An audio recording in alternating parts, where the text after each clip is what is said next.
எதற்காக செலுத்த வேண்டும்? நான் எந்த மேடையில் பதிவு செஞ்சதில்லை. என் வயது வெறும் 26 தான். பெண்ணை காதலித்து, பெண்ணை அழுது தொழுது அவள் அடியில் படுத்து கிடக்க வேண்டிய வயது. படித்து முடித்து வந்தவுடன் நாம் தனக்கு மேடை ஏறுறேன். ஏறினே நீங்க நம்ப முடியுதான் பாருங்க.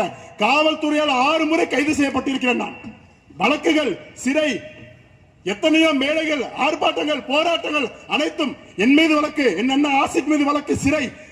மதுரை சிறையிலே சிறை வைக்கப்பட்டார். நான் பள்ளி சிறை. என் அண்ணன் சைமன் 1 மாதங்கள் திண்டுக்கல் சிறை. நத்தம் சிவசங்கரன் 6 மாதங்கள் சிறை.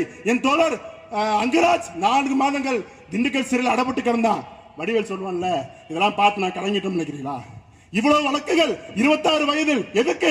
ஒன்று கூட மக்களை நான் ஒரு பெண்ணை கையை பிடித்திருத்தேன், ஒரு பெண்ணை நான் கற்பழித்தேன், நான் திருடினேன், கொலை செய்தேன் என்பதற்கல்ல. போராடினேன், மக்களுக்காக போராடினேன், தமிழரின் விடுதலைக்காக போராடினேன் என்ற ஒற்றை காரணத்திற்காக இத்தனை வழக்குகள். ஆனா இதெல்லாம் பார்த்து நாங்க பயந்துருவோம் அப்படின்னு சொன்னா அதெல்லாம் நடத்தணும். வடிவேல் சொல்றாருல, சிறை பறவை. நாங்க சிறை பறவை. நான் அந்த மேடை பேசும்போது குண்டாஸ் எதிர்பார்த்தா நான் வரேன். உண்மை.